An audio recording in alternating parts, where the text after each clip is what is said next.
Got to tidy up the set. Where's that stage manager when you need him? Welcome into the Voice of College Football. And this one has me going here. I love this. The Big 12 schedule release. By far, not even close. The most interesting, intriguing, thought-provoking schedule release of all the Power Five of all the conferences in college football. Easily, just this season. Why? We've got 4 new members: Houston, BYU, UCF, Cincinnati. How are they going to be treated? How are they going to be integrated into the league? Also, 2 lame ducks, Oklahoma and Texas. How are they going to be treated? Are they going to be stockpiled with difficult opponents to most likely try to keep them down, keep them out of the conference championship game? I want to see Oklahoma and Texas take on the 4 teams new to the Big 12. Why? Because those are, in a sense, like non-conference games. In terms of the matchups, they are like non-conference games because we've never seen these teams play before as conference peers, and that will not be the case in the future. So when is Texas ever going to schedule UCF or Cincinnati, Oklahoma, and on and on and on, all the matchups that we see that are possible? But were they executed? Were they implemented into the new Big 12 schedule? Well, let's check it out. And we invite you to call into the show. I will leave the link, as I should have already done that. We will leave the link in the comments section.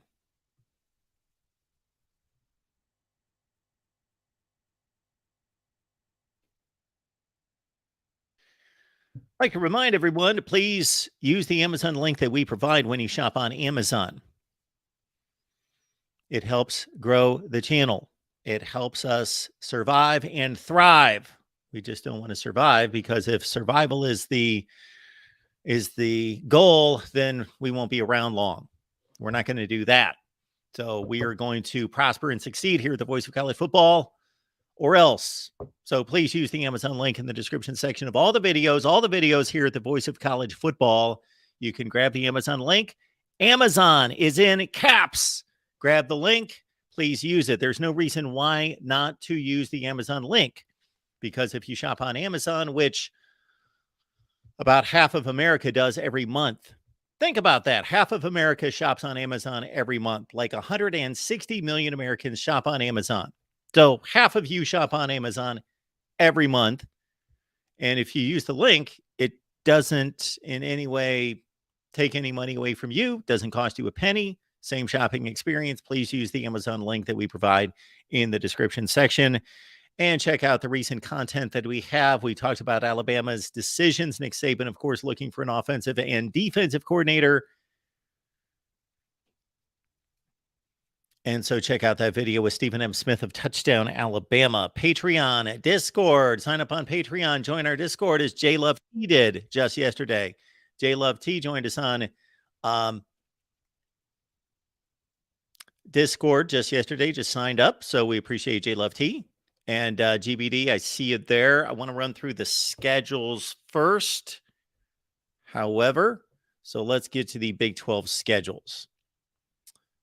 So this is what we've got.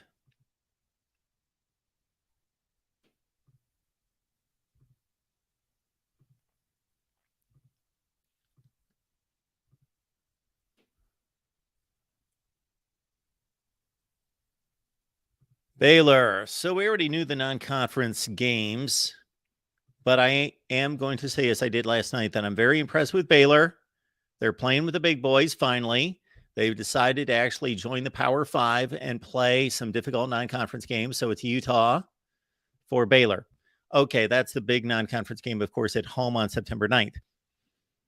Other than that, what stands out, of course, is going to be who they're going to play out of the 4 new teams, and they've got a date at UCF. Baylor at Orlando, September 30th, to take on UCF.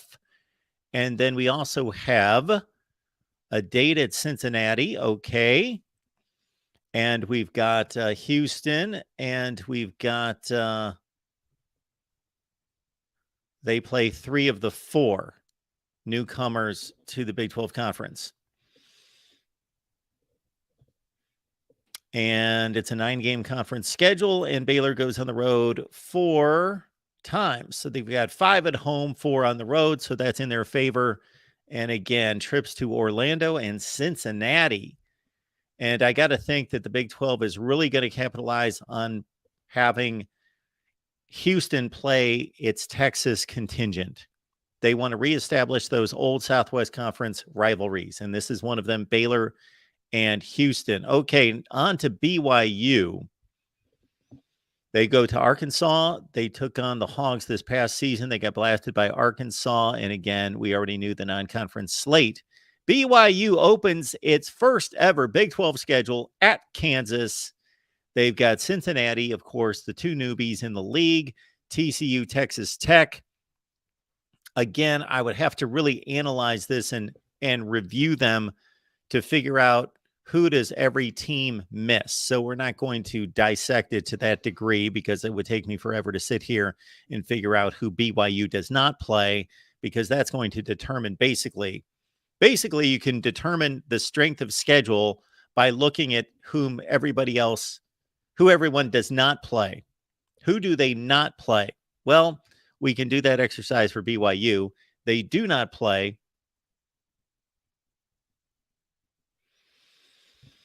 see, this takes too long. Kansas State. They do not play Kansas State. And again, some other teams, I'm not going to go through the whole litany of teams, but I noticed they don't play Kansas State. All right, so that's BYU. Now let's take a look at Cincinnati.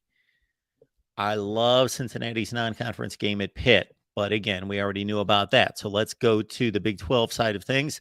Oklahoma is the opener at Cincinnati. Love that. Great stuff. Cincinnati goes to BYU the next week. Iowa State, Baylor at Oklahoma State. They play all 3 of the newcomers. And so again, we could go through it and comb it and review it to determine who does Cincinnati not play. And again, that's going to determine how difficult these schedules are. I see that they don't play Texas. There is no Texas on the schedule. So that's one possible. And also, Cincinnati does not play TCU. So that seems to be an early advantage there for Cincinnati. No TCU, no Texas for the Bearcats. On to Houston. Houston, you got to think, is going to play all the Texas teams. Texas Tech, Texas, Baylor. TCU's there on September 16th. That is Houston's re-entry into the old Southwest Conference to a certain extent. Cincinnati or Houston and TCU playing on September 16th. Houston with a weak non-conference schedule with Texas San Antonio at Rice and Sam Houston. All right, so they play all the Texas teams. Texas Tech, Texas, Baylor, TCU. That's what I expected. Love the final week of the season at UCF. Although I would think in the future they would want to match Houston against, unless they really believe that they need to match up. And we will see once we look at either Cincinnati. Well, we did. Cincinnati. Okay. They're playing Kansas the final week of the season. I was hoping that Cincinnati and West Virginia would be a thing the final week of the season. And then maybe Houston and UCF would be a thing because they need somebody for UCF to be a last week opponent, and maybe that's going to be it. All right, on to Iowa State. The 3 non-conference games, and then the 2 Oklahoma schools, TCU, they go to Cincinnati, so that's their first trip against one of the newcomers. Iowa State, are they really missing anyone? They do play Texas. They do play Oklahoma. They play TCU. They've got Oklahoma State. They've got Baylor. Out of the newcomers, they've got Iowa State plays BYU on the road November 11th. They play Cincinnati on the road. They do not play Houston, and they do not play UCF. So that's it for Iowa State. Kansas. Good non-conference game for Kansas. They're against Illinois. And then they dive into conference play against BYU. They also play UCF 2 weeks later. And for Kansas, again, we would have to determine who do they not play to determine schedule strength. They do have Oklahoma, Texas. They do not play TCU. So that is a bit of a break for Kansas. These teams are playing or not going to be playing other teams in the Big 12 for the first time in forever since the conference went down to 10 teams in 2012. So for the first time in 11 seasons, there are going to be missed matchups. Although, again, I'm not crazy about Kansas at Cincinnati on the final weekend of the season. I would think that that would be reserved for Kansas State, Kansas. All right, K-State go to Mizzou on September 16th. Then their opener in the Big 12 is UCF. Oklahoma State on the road, Texas Tech. We do see Texas on the schedule for Kansas State. We also see TCU. Out of the newcomers, they've got UCF, they've got Houston, and they missed the other two. So no Cincinnati, no BYU for Kansas State as they conclude the season with Iowa State. And again, depending on how all this works and what the Big 12 determines as rivalry weekend and who should be rivals on the final weekend of the season, and not that rivals only play on the final weekend of the season, but it is rivalry weekend. Maybe Kansas, Iowa State is where they're going here. All right, Oklahoma. All right. So Oklahoma and Texas are intriguing to see how many times they play the four new teams. And right out of the gate, they give Oklahoma a trip to Cincinnati. Love it. Love it. Iowa State, Texas, and Dallas, of course, at the Cotton Bowl, UCF. So there's a home game against UCF. And then they've got BYU late in the season. Oklahoma has never, I don't believe, ever played TCU to finish out the season. The Big 12 has not been aligned to setting up these rivalries the last weekend of the season. They have moved this all around. For a while, it looked like they wanted Texas and Texas Tech to be the final game of the season. Then they thought Texas TCU, so they did that. Of course, Oklahoma State. Bedlam at one point was the final game of the season, but that no longer holds, and it shouldn't because Oklahoma's gone pretty soon. So that's where the Sooners stand. Again, Cincinnati, UCF, and BYU. So I'm impressed that they are matching Oklahoma up with 3 out of the 4 newbies. Oklahoma State, bad non-conference schedule. Then they go to Iowa State. Who do they have out of the newbies? They've got Cincinnati on October 28th. They go to UCF. They go to Houston. They play BYU. They play all 4, and they play the final 3 games of the season. That's strange. Oklahoma State, a longstanding member of the Big 12, plays its most important games if they're in the conference race against the 3 new teams at UCF, at Houston, and BYU to finish the season. And again, the Big 12 not really forming much for rivalry weekend for some odd reason. I don't see any rivalries being played the final weekend of the season in the Big 12. TCU's got that interesting game against Colorado. Let's move on to the conference games at Houston. Right out of the gate, SMU's a non-conference game, of course, then back in conference play. And TCU faces Houston, BYU, and those are the only 2. They do not play UCF. They do not play Cincinnati. And again, we would have to comb through these schedules to see. So we've got a 14-team league. We've got 9 conference games. So everybody plays 9 out of the other 13 teams. So there's 4 teams in conference that for the first time in 11 years, the Big 12 would not be playing everyone in conference. So this has been the truest championship format of all the Power 5 conferences. So give it up for the Big 12. Not that they came up with that ingenious idea. They were forced into it by Texas A&M and Mizzou leaving, but it is the truest championship no longer. Texas at Alabama. Fascinating. At Baylor to open the Big 12 schedule. Kansas, Oklahoma.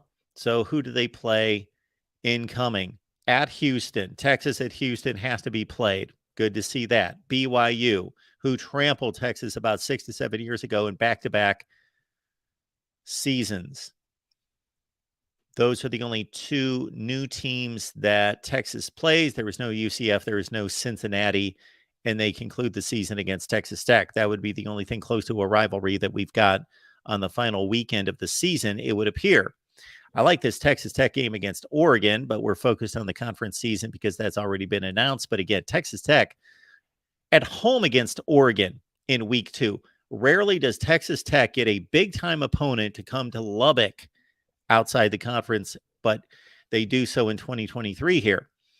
They begin a Big 12 play at West Virginia.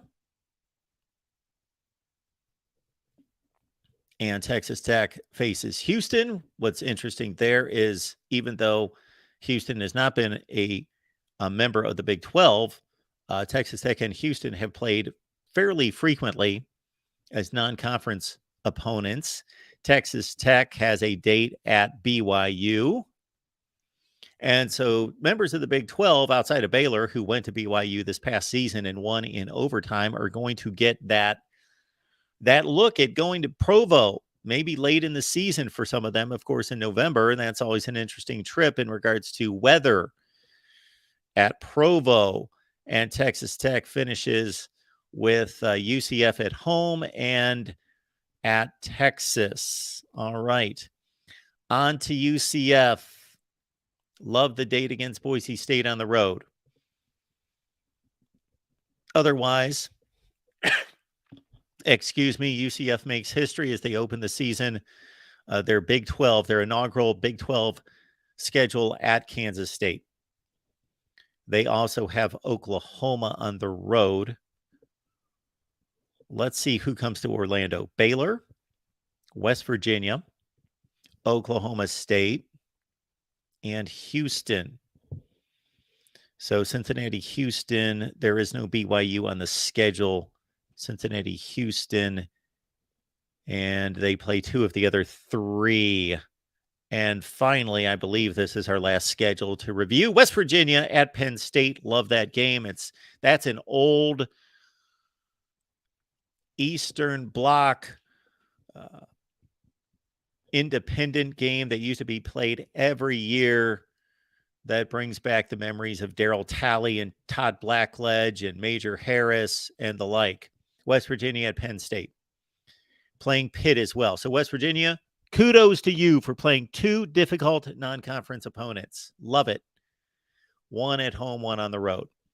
Texas Tech to begin the season at home. TCU at home at Houston. So West Virginia gets Houston and UCF on the road. BYU at home, and they play Cincinnati at home. I like what this does for West Virginia's schedule in regards to Cincinnati being 4.5 hours away and them being somewhat of a potential rival. They're not rivals now. Potential rivals because of geography. And but they're not going to play that game the last game of the season. I wish they would. All right, there you have it for the Big 12 schedule. I have dropped the link in the comments section. I'll drop it in there again. Please join the show. Give me your thoughts on the Big 12. And of course, I'm going to run through the comments section and see what you guys have to say. Again, as I've stated a few times, for me to rank how difficult these schedules are beyond just a first glance, I would have to go through and see what are the 4 teams that everyone misses. 13 other teams in the conference, 9 games scheduled, so everybody misses 4 opponents. That's critical. So I will go through that and see how that measures up to see if the Big 12 has screwed anyone or if there is a big advantage given to anyone. All right, welcome into the Voice of College Football. First caller, we got the real MVP. Hey, Mark, how you doing this evening? I am doing well. How are you? I'm doing good. Well, unfortunately, or fortunately for Oklahoma and Texas, they didn't do what I suggested and have them play at all the four new arrivals this year, Mark. What did you think about them only getting like two or three of them instead of having to play all four of them? Well, I think they did what was fair. They didn't stick it to them. They also didn't avoid. I heard some theories out there that they were going to do everything that they possibly could. And I would have to do the math on this. I don't know if they could build a schedule and completely avoid. I guess they could. They could have those two teams only play former Big 12 teams and not play any of the four new schools. So they sliced it fairly from that standpoint. Yeah, I'm happy West Virginia finally gets some opponents within their own geography time zone. Do you think this would long term help West Virginia? Because I imagine those plane trips are going to be brutal for them. So everybody focuses on the travel issue for West Virginia, and I believe that's valid. That's definitely an issue. I tend to look at it this way. I believe that this has to hurt their recruiting because if you are a really good football player in Kansas, and well, that's a bad example. Let's go to Oklahoma, but you can't play for Oklahoma. You're not quite that good. They're not looking at you. And you end up having to go to a neighboring state. You go play at Texas Tech, you go play at Baylor, Kansas. Well, there's incentive there for you to sign at another area school and not just run off to the SEC and go play for, South Carolina or a middling, mid-tier Big Ten school and go play for Maryland, because you're going to be in the region playing games and you're constantly going to be at adjacent states for your family and friends to attend. However, if you're a football player in the neighboring state of West Virginia, what incentive do you have to go to West Virginia? You're not going to play any games in the region aside from the home games. So if you're a good high school football player in Maryland, Virginia, Pennsylvania, why should you go to West Virginia for that reason? Because you're going to have to go to Texas and Kansas and Oklahoma for all your games. So this at least relieves that a little bit. They've got one game, Cincinnati, and it's not as close as I thought it was. I looked it up the other day. I thought it was more like 2.5 or 3 hours. It's pushing 5 hours to get to Cincinnati from West Virginia. That's surprising to me, Mark, not gonna lie. But there's this kind of battle in the future. I feel like you got the SEC and Big Ten. Those are your two big dogs on campus. And then you've got for third place the other three conferences, the Big 12, the Pac 12, and the ACC. Would you agree with that premise, first off? Yes. Okay. Now, they released the stadium numbers of attendance per game, right, Mark? Yes. And to me, that's one of the most critical factors of determining how in tune your fan base is. Because anybody can just flip on a TV station and watch a game for 30 minutes, then change it to another station. So if we were going to compare these conferences, Mark, I would want to isolate as few variables as possible. So if a Big 12 team and a Pac 12 team were playing in, let's say, the same state and played about equal schedule, I think that would be a fair comparison. Wouldn't you say so, Mark? Yes. Well, who do you think had more fans on average in 2022 go to their games? BYU or Utah?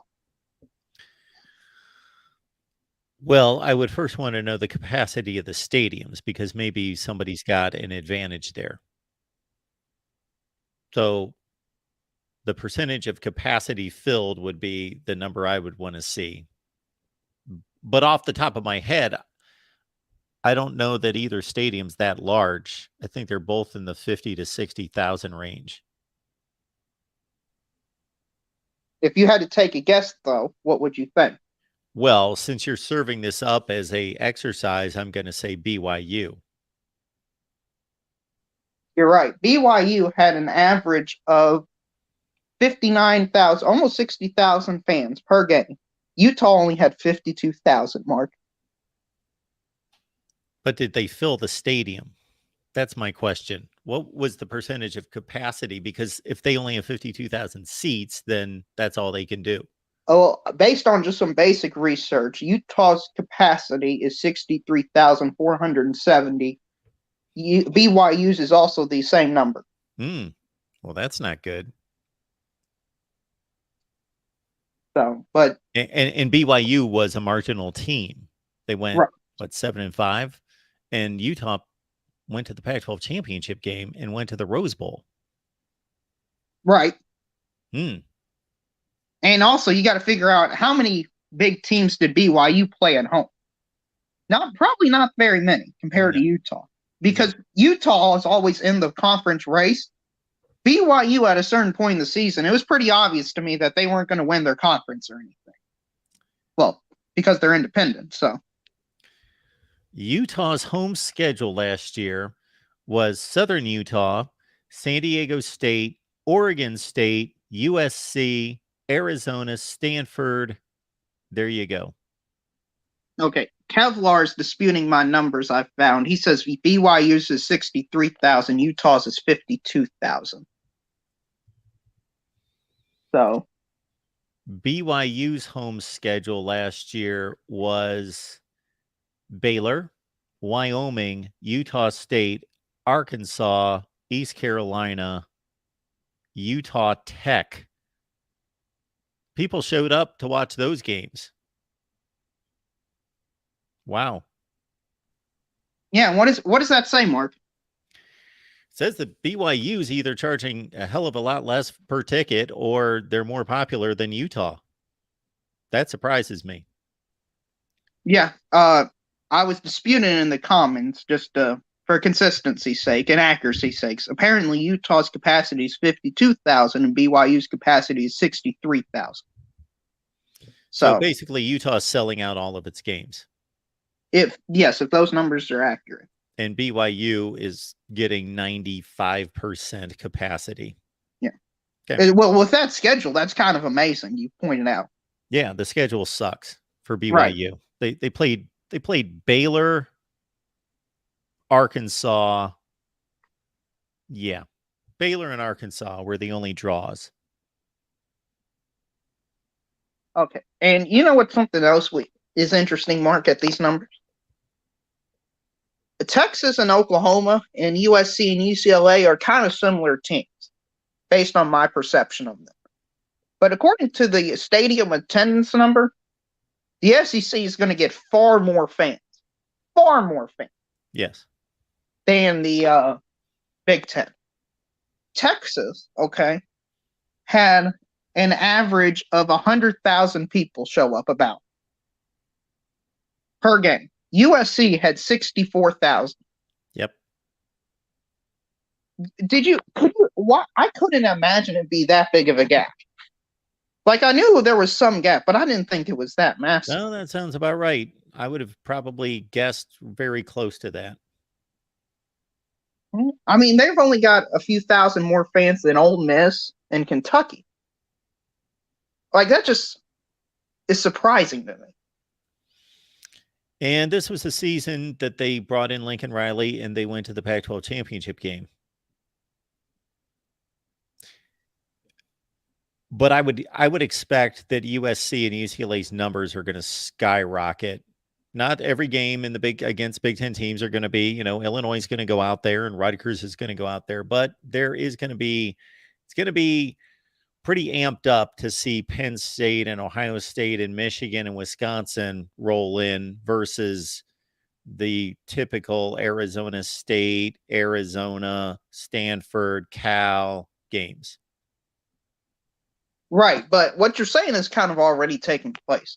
Because according to this, USC's attendance on a year-to-year basis went up 14.72%. From the year before when they went 4-8 and they were awful. Right. Sure. So, that is a significant improvement. Now, how much they can keep going at that trend is going to be interesting to find out in the future. Uncle Rico brings up a good point, and then we will move on to our next call. But Uncle Rico says here, their stadium, I believe he means USC, only holds 78,000. So it used to be 100,000 in the LA Coliseum, or like 94, something like that, and they've changed it quite a bit and reduced it. So they're putting in 64,000 on average in a 78,000 seat stadium. Yeah, but that just that number was surprising to me, Mark. That's all I'm saying. Yeah. But anyway, Mark, that's all I got for you today. Thanks, man. Have a Appreciate great you being rest of here. your show. You too. All right, let's keep it rolling here on our Big 12 schedule release live stream. We got GBD on the line. Uh-oh. I did a live show last night, and I listed a bunch of things that I hope the Big 12 stays away from in the schedule release, and all the things that I hope that they would do for West Virginia. And it seems like the Big 12 was watching and decided to do everything I didn't want them to do. I'm not happy about this, Mark. The only thing that I'm glad that they didn't do was send West Virginia to BYU. They did send BYU to West Virginia. That is the only thing that I'm okay with. The only thing. Because what they did was they took away the home game that we had for Texas this year. This was the year we were supposed to have a home game. And that series is tied 6 wins and 6 wins. And on top of that, I said it wouldn't hurt my feelings if they got rid of the road trip to Oklahoma for this year. And guess what? It's on our schedule. And that series is lopsided. We have 1 win against Oklahoma. So they get rid of the home game that we had coming this year against Texas. They keep the road trip that we had against Oklahoma. And then on top of that, we have 5 road trips in conference, 6 total, counting the Penn State game. And then on top of that, they didn't even they staggered towards the end, but at the beginning they give us Texas Tech at home and then back-to-back road trips, TCU and Houston. And that brings me to my last point. I wanted West Virginia to host Houston and go on the road to Cincinnati. What did they do? They send West Virginia to Houston and Cincinnati to West Virginia. Like, this was exactly what I did not want, 100%, except for the BYU thing. I'm glad they didn't send us to Provo. But other than that, this is exactly what I did not want. So I'm trying to figure out what other team you guys don't play. So you don't play Texas. You don't play Kansas State. You don't play Iowa State. Right. And who else? We get 3. I think we play all 4 of the newbies. We play Houston, UCF, Cincinnati, and BYU. All 4 of those. Don't you play? You don't play Kansas. Kansas. Okay. There you go. Well, yes. I gotta say, I understand your. I mean, it's not the toughest schedule. It's not the toughest schedule in the world. That's not what I'm saying. What I'm saying is just some of the things that I hope that they wouldn't do is exactly what they did. Like, first year Houston is in the Big 12. To me, I would think that the bigger money grab would be sending Houston to Morgantown, Dana Holgorsen having to go into a hostile road environment. Yeah. His first game or first appearance, is in Morgantown, how that would go. And then the back-to-back road trips, if you're gonna give us 5 road trips, fine, it happens. But try to make it to where none of them are back-to-back. Nope. What they could have done is made the road trip to TCU our first out of conference, because we would be coming off a home game against Pitt, and then the home game to Texas Tech, and then you'd be staggered the rest away. So 2 road trips, and both of them in the state of Texas. The 4-game road stretch that I'm looking at that can make or break our season, it starts with the home game against Pitt, then the home game against Texas Tech, then the road game against TCU, then the road game against Houston. I have us going 2-2, but if we lose to Pitt, we could go 0-4 right there. I have us at 6-6 because of that 4-game stretch, but if we have a 4-game losing streak right there, then we're looking at a 4-8 season. Okay, see, this is what I'm seeing play into your advantage in this schedule. 5 home games, 4 road. Okay, that's one thing. Number 2 is no Texas, no Kansas State. I saw it the other way. I saw 4 home. Did I look at that Oh, wrong? did I see that wrong? Okay, I No, might be wrong. that's my bad. Okay, my bad. I thought we had a road trip to TCU. My bad. Okay, so we actually have 5 home games and 4 road trips. All right, so erase that complaint off the board. Okay. A lot of people in the comments were like, "What is he talking about?" No, we don't go on the road to TCU, which doesn't make sense because we got them at home last year. I think that's why I assumed that was a road trip. Mm. This was supposed to be the year that we were supposed to go on the road to TCU. So that kind of They messed me up.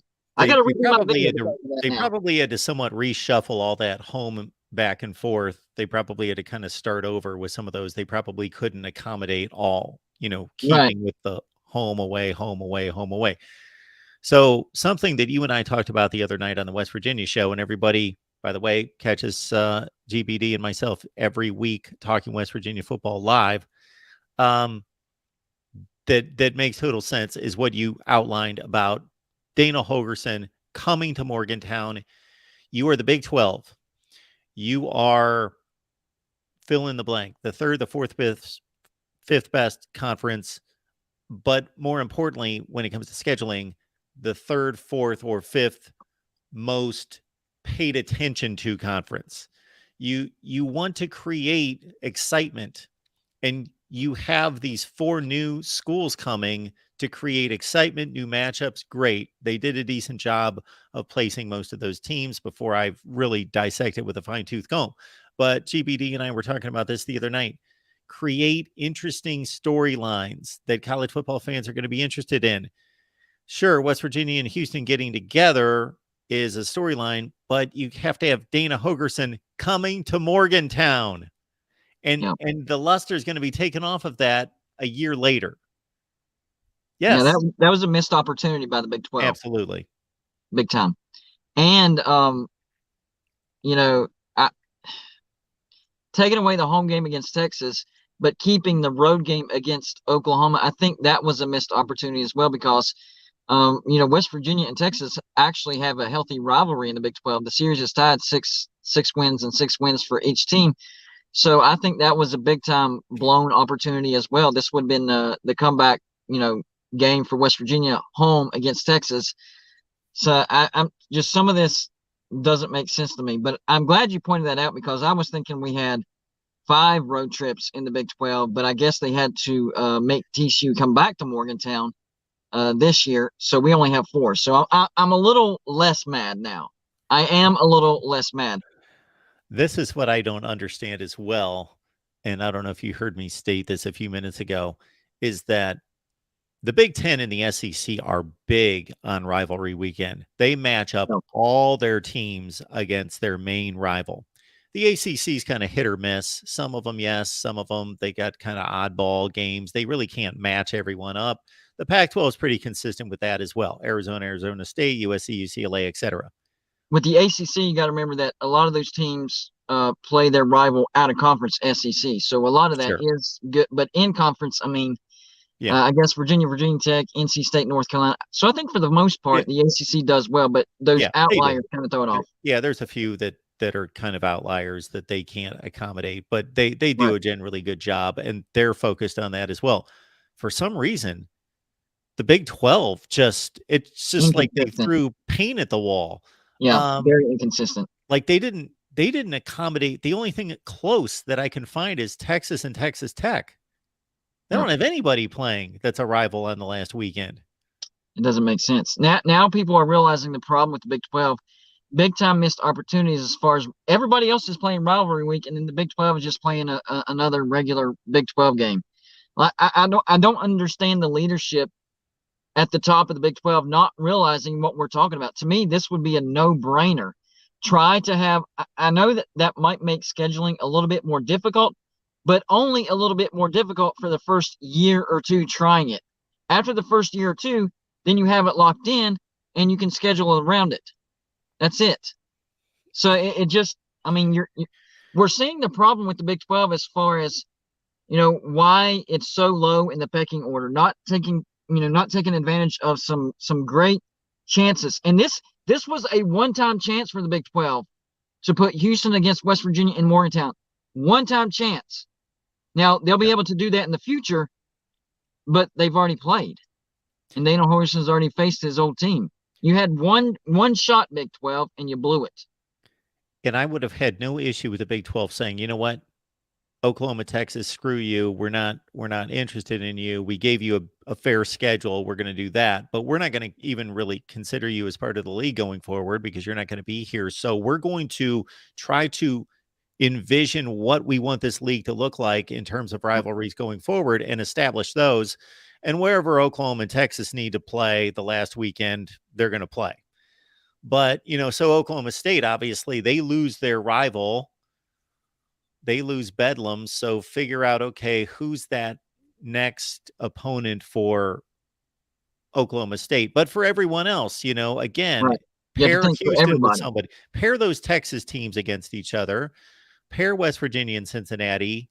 At least that would have been my Yeah. first Oh, choice yeah, of West definitely. Virginia, Cincinnati. As far as teams already in the Big 12, I would say Baylor would be the next closest because they haven't won in Morgantown. It's been a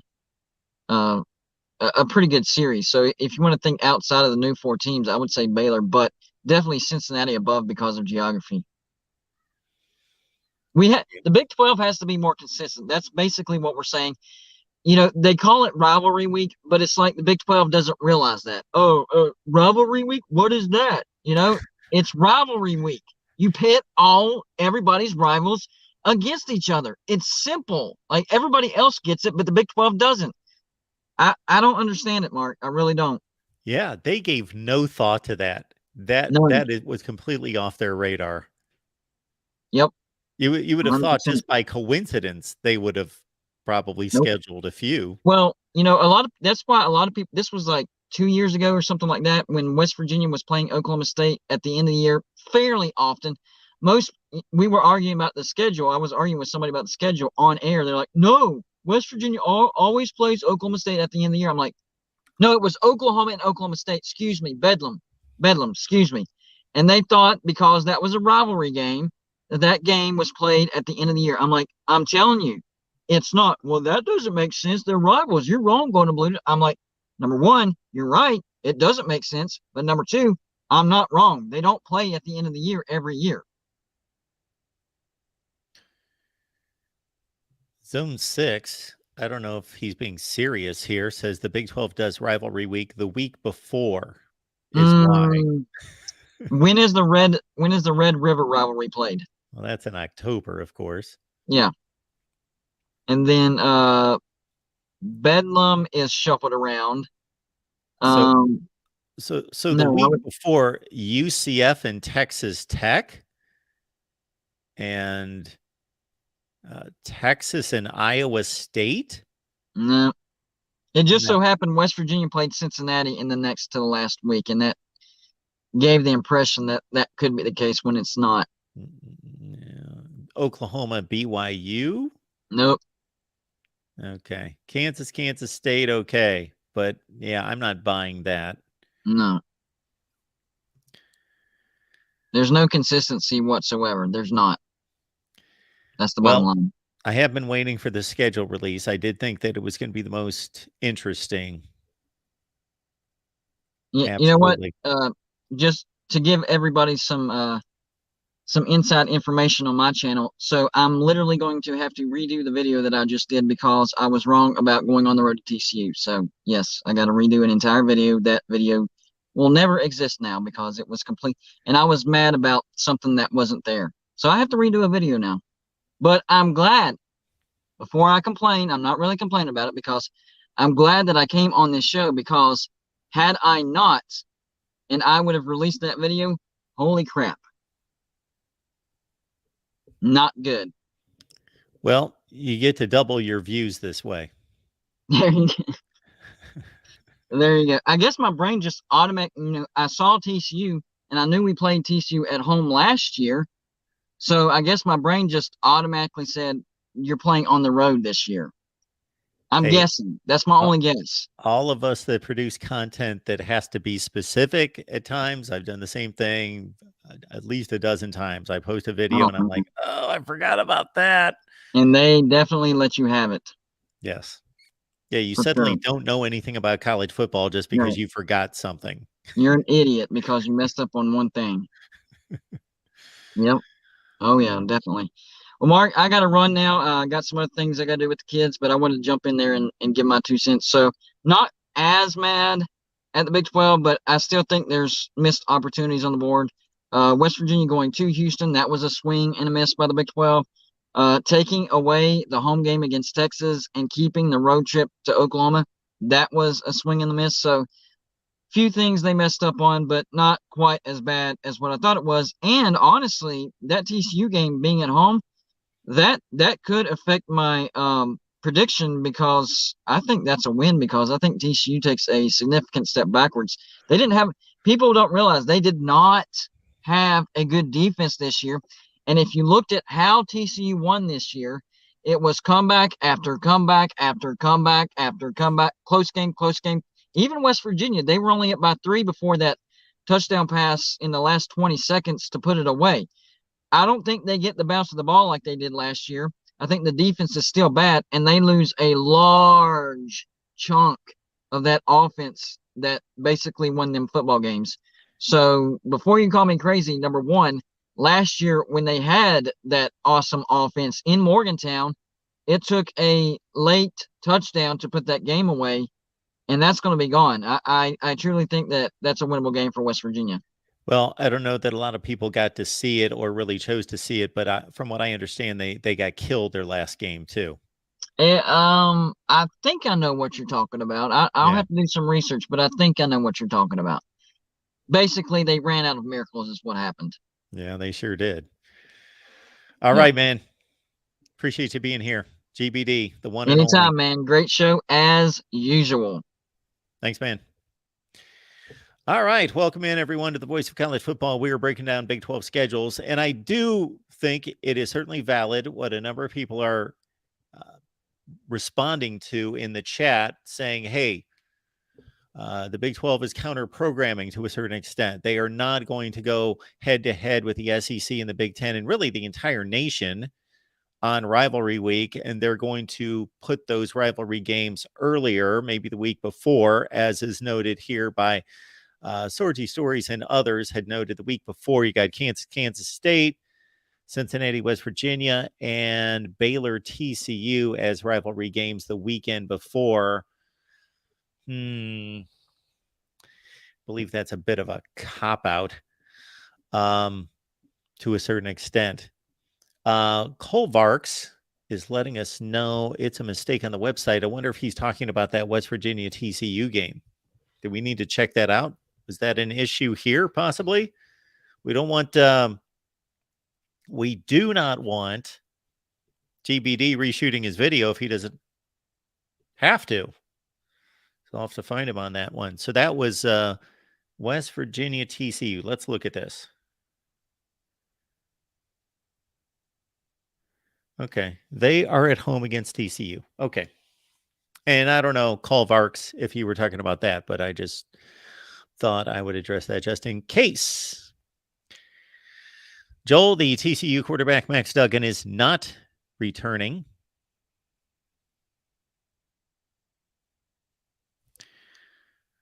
Browns and Beers is saying TCU does not come to Morgantown. So let's double check on this. 2023. That game's at TCU. So I'm looking at the West Virginia schedule for, let's get this straight, at TCU, at Houston, at UCF, at Oklahoma, at Baylor. So you know what I'm going to have to do? We got to get GBD on the line here. Thank you for clarifying that. So CBS Sports is wrong. Look at that. So hopefully we can catch GBD, and we'll let him know that he does not need to reshoot his video. So thank you all for that. What I will do at the same time is I'm going to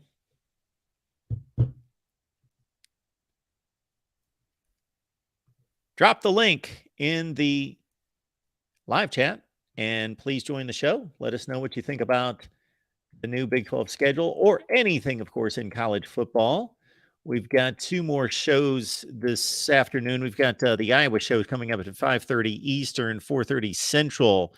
Please join us on our Hawkeyes channel and our conversation that we have each and every week with Corey Bratta from the Hawkeye of the Storm. It's always a great time with Corey, always informative discussion, debate on Iowa football at 5:30 Eastern, and then at 7 Eastern, Nebraska channel with Greg Peterson from Husker Online.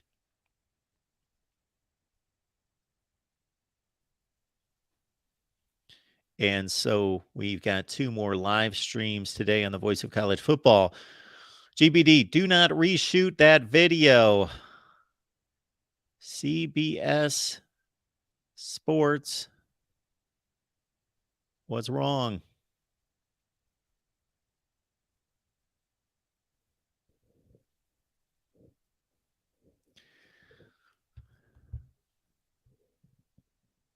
Yes, GBD, can you hear me right now? Yes, you can be mad again, but at least don't be mad because you reshot your video. So sorry about that. We went to CBS Sports, and CBS Sports is wrong. They got the scheduling of the West Virginia TCU game wrong. So who knows how many other mistakes they made. Can we even trust these schedules? I'll have to go to another site. Okay. Very good. Very good. Yes, West Virginia at TCU. So the Mountaineers play 5 road games. Want to let everyone out there know that we do have a West Virginia channel. Please get on over to our West Virginia channel. Joey, if you're in the chat, I don't know if you are, would you please put the West Virginia channel link in the chat? So here's the deal, everyone. If you're a West Virginia football fan, you're a Big 12 football fan, yes, please subscribe to our West Virginia channel. Even if you could care less about West Virginia or hate West Virginia, please, for me, for the health of our channel, for our brand, for everything we're building here at the Voice of College Football, please go to the West Virginia channel and subscribe and get us to 1,000 subs. We get to 1,000 subs, YouTube takes us seriously. They start to push the videos out into traffic. There it is. Joey. We are looking for the West Virginia channel link. That's what I've been talking up. So if you could drop the West Virginia channel link into the chat, that would be phenomenal. But in the meantime, Joey's letting us know we can talk college football 24/7, 365 on our Patreon. So sign up on Patreon, go to MarkRogersTV, and you get your Discord link where you can talk with the knuckleheads 24/7, 365 on college football. Dave, you're very nice. Thank you so much for that. Voice of College Football, everything else. Thank you for that so much. Well, I have gone through the Big 12 schedule. Again, I didn't comb through it because it would be agonizing to comb through, but I do think that the key element, there are 2 basic elements that you start with here. Number 1 would be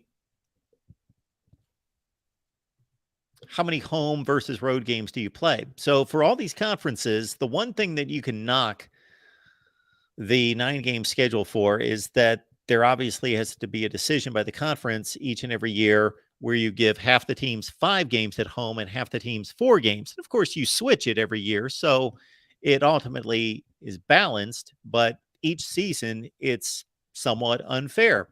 Half the teams play 5 games at home, half the teams play 4 at home. So there's that discrepancy. And now we finally have an issue with the Big 12 that we haven't had for 11 seasons. And that is that not everyone plays everyone. When everyone plays everyone, yeah, you can make a determination and you can analyze the schedules and say, well, this schedule is a little bit tougher because they've got a really tough 3-game stretch. But for that team that's got the tough 3-game stretch, they've got an easy 3-game stretch because everybody plays exactly the same schedule. But now we have come to a situation that we have in all the other conferences where schedule makers hold a lot of power. Now we've got 14 teams in the league, 13 other teams for every team to schedule, and they only play 9 out of the 13. So Who are the 4 that get missed? For West Virginia, that's Texas, Kansas State, Iowa State, and Kansas. You would consider Texas and Kansas State to be 2 of the better teams in the league, of course. Iowa State and Kansas aren't bad. There's really no bad programs or teams in this league as it stands right now. So that's one strength of this conference, is that there are no bad programs. There's no Colorado, and we'll see about Dion, and we'll see what he's able to put together this year. But as of last season, there is no Colorado in the Big 12. There is no what we saw out of Arizona for a few seasons, which was completely deplorable, pathetic, a joke. No Rutgers that lost 21 consecutive games in the Big 10. There's no Vandy, the Vandy that we saw from 2018 through 2021. Not the one that won 2 consecutive games, of course, this season, but there are none of those type teams in the Big 12. So the Big 12, no elites, but no garbage at the bottom. It's a solid conference. It's for pure college football enjoyment. Not talking about the playoff, not talking about teams and programs that can compete for a national championship, just simply talking about strength of the conference, more from a viewing standpoint. What is going to provide entertainment? It's an entertaining conference because anybody can beat anybody in this conference. TCU could go from being 9-0 last season to 3-6 and really not even be that much worse. It's a competitive conference. It is a competitive conference. I do think that the conversation that we started last night while we were going through the USC schedule on the USC channel, please check it out, was interesting concerning the Pac-12. So we've got a number of Pac-12 fans. I see our buddy Connor Johnson showing up. Got a number of Pac-12 fans here, and they are happy with the resurgence of their conference. Just in time for USC and UCLA to leave, of course, but happy about the resurgence of their conference. And Pac-12 football was fun to watch, and not just fun, like crazy games, zany games, crazy plays, but legit. Pac-12 football for the first time in about 5 years was legitimately competitive with the rest of the country. And with the quarterbacks coming back in the Pac-12, it should be another fun season and competitive season, both inside the Pac-12, and I want to see how the Pac-12 is going to compete outside the conference. It's probably the 3rd best conference in America, although with these 4 entries for one season, just for one season, if Brent Venables pulls Oklahoma together and Texas continues to improve what they showed us 2 seasons ago at 5-7 versus the improvement to 8-4 this past season, with the addition of UCF, Houston, BYU, and Cincinnati, this conference has a chance, if the Big Ten is down, to be the 2nd best conference. Has a chance to be the 2nd best conference. I don't think it will, but it is a deep conference. 14 deep this season with no really bad teams. Iowa State might be bad. And it's going to be certainly intriguing to see the 4 new teams play a complete Power 5 schedule. You know, let's take one of these newcomers. Who's the next one we get to? Houston. Well, they may be not as good of an example as I wanted because they don't play anybody outside the conference. They've got UTSA, Rice, and Sam Houston. So they play 9 Power 5 opponents, all in conference. But as opposed to in the past, they played maybe 1 or 2 Power 5 conference opponents. Now they play 9. Shoot, UCF, where's their schedule?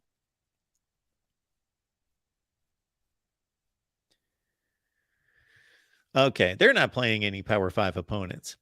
This is breaking down on me. Kent State, Boise State on the road, Villanova. But again, 9 Power 5 opponents as opposed to the 2 that they would typically play. Cincinnati does have a game against Pitt. So they play 10 Power 5 opponents. And you could argue that some of them are obviously new to the Power 5. And BYU's got that date against Arkansas, so they play 10 Power 5 opponents. Look at this. We got Joey showing up today. What's going on, man? So Not too much. I haven't even got to look at the new schedules out yet. I was working on that stuff that you and I talked about earlier and just got finished up, so I popped in here. So I haven't even seen West Virginia's schedule. Can you see it on the screen? Yeah, so at Penn State, that's an easy win. Duquesne will be a tough one. Yeah, I just don't know what's going to happen next year with West Virginia. They should go to a bowl, but I don't see us getting. Honestly, I don't see us making 7 wins. I can see us getting 6. So, Joey, I don't know if you heard this before when you were on, but CBS Sports made an error that TCU game's on the road. Okay. So they're TCU playing 5. shouldn't be too bad this year. Honestly, they lost so many players. I think we'll beat TCU. And I think we'll beat Pitt. I know we'll beat Duquesne, so that's 3. Texas Tech will be a little tough. Houston will be tough, especially at Houston, especially playing West Virginia. I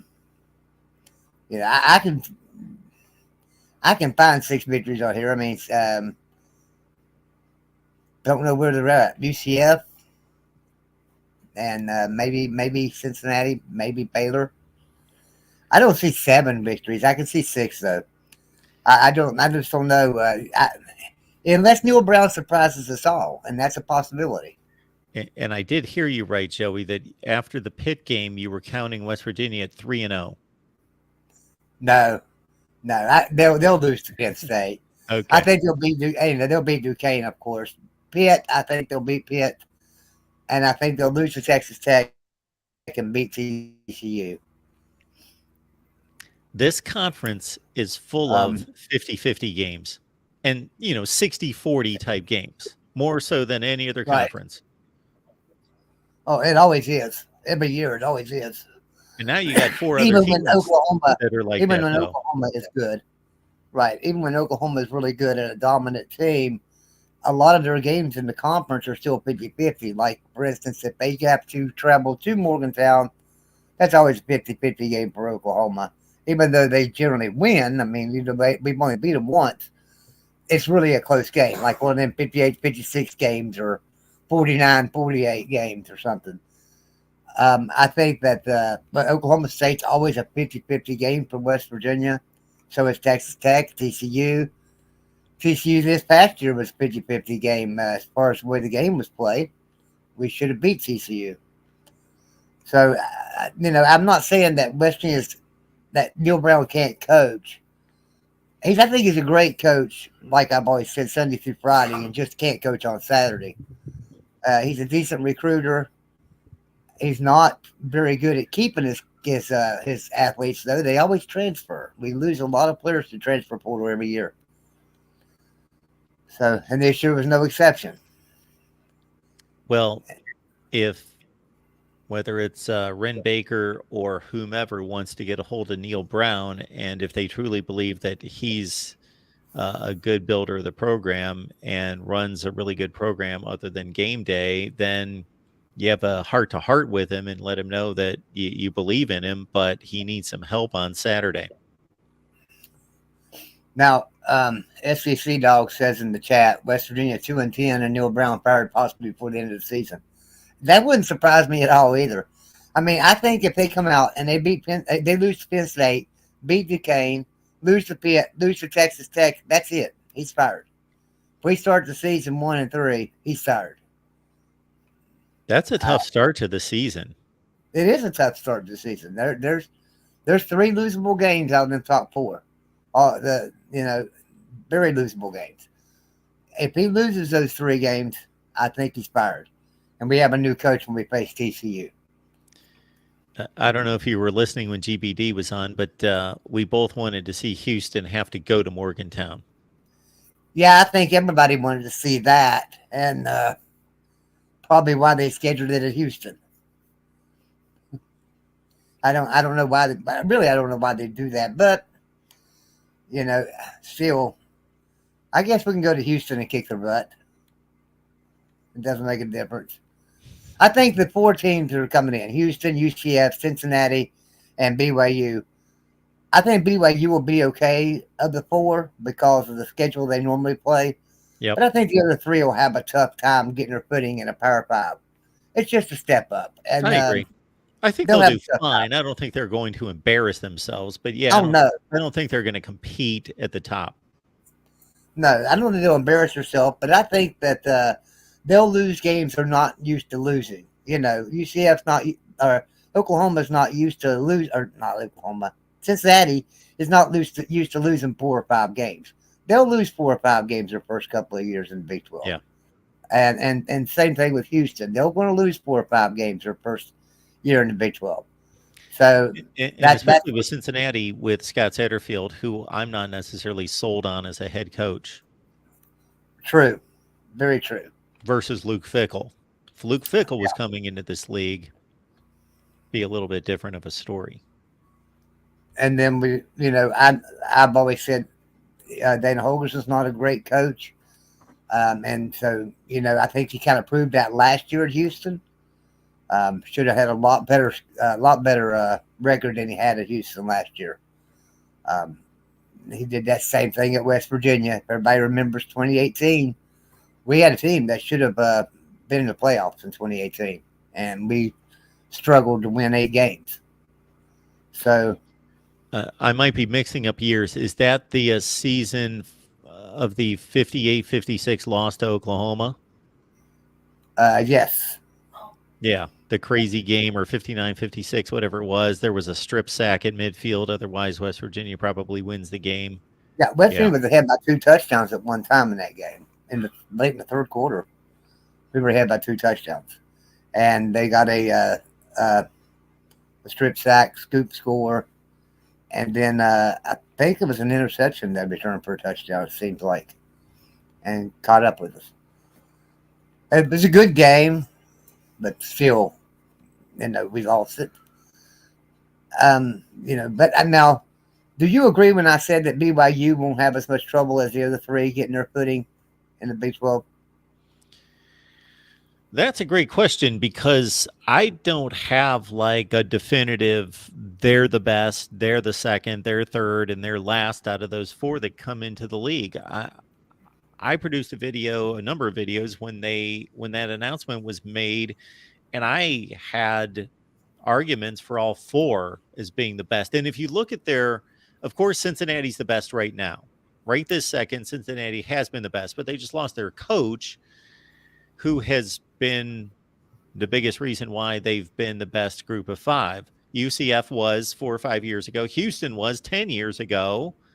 But I would say, yes, the track record for BYU has been the most consistent, and they have consistently played the toughest schedule. They have played the oddest schedule. I used to do schedule rankings, and I would say this about BYU every year.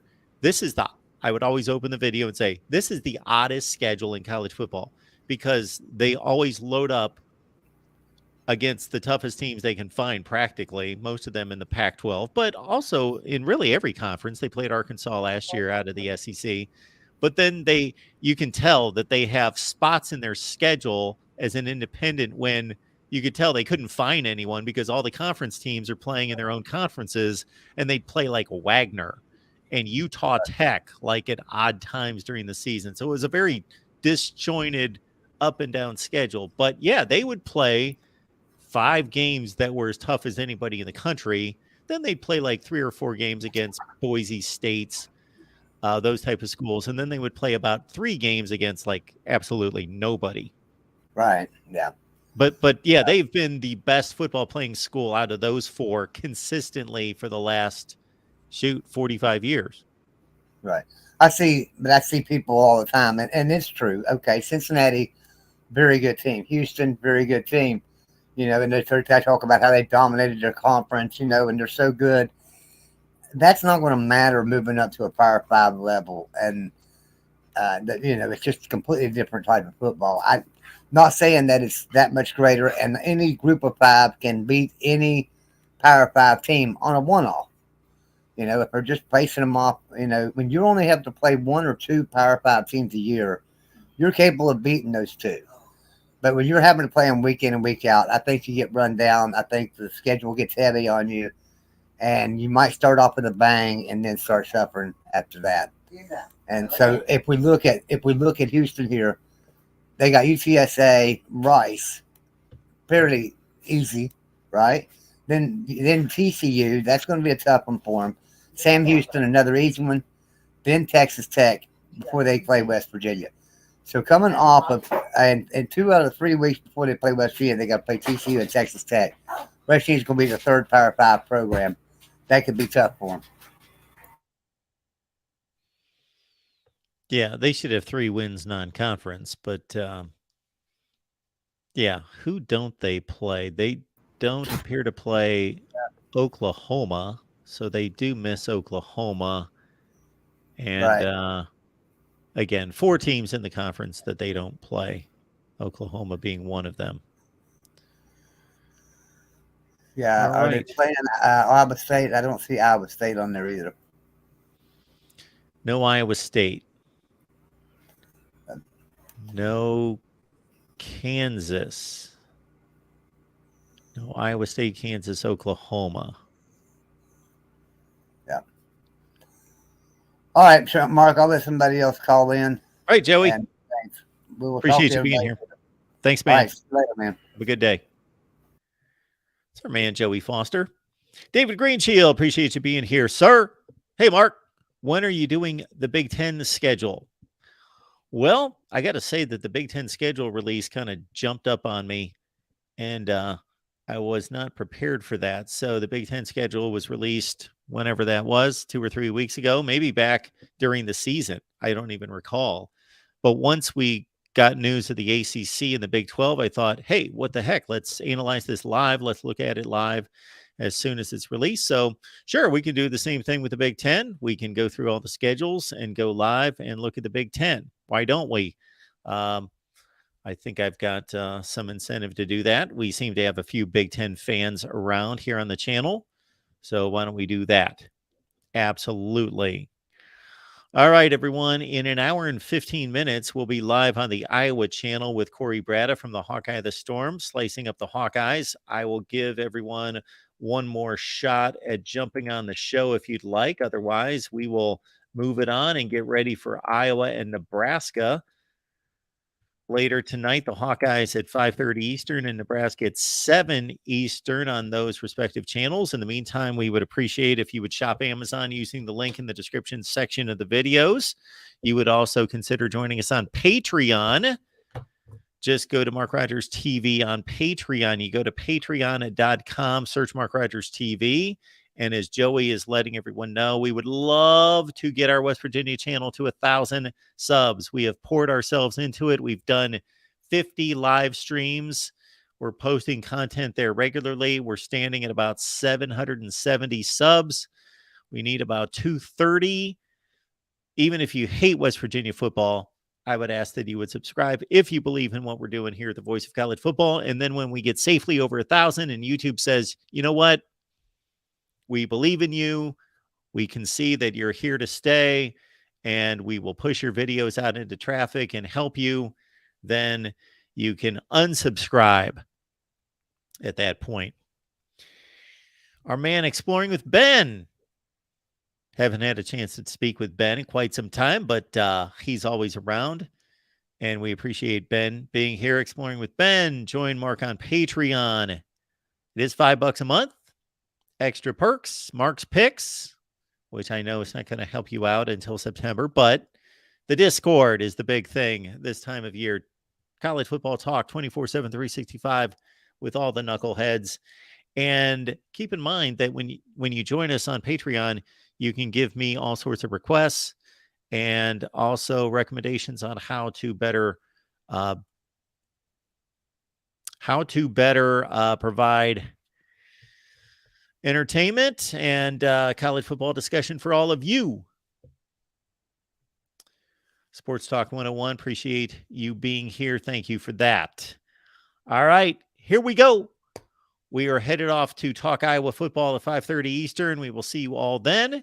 And in the meantime, I believe we're going to go through on David's request and do a Big Ten schedule release show. And we'll just pretend that the Big Ten schedule was just released. But we will set that up here in the next week or two. And also, we are going to do a State of the Channel, State of the Voice of College Football show as well, sometime here in the next few weeks. And again, if you're subscribed and you have the notifications on, then you can track all our live shows. And I post a community schedule, live schedule on the community page each and every morning, so you know when we're live. Joel, appreciate you being here. Zone 6, Troy V, Connor, of course, and a whole lot of others. Mike, Rotundo, Roger Dodger, thanks for being here with the Voice of College Football, and we will see you in about 75 minutes on the Iowa channel.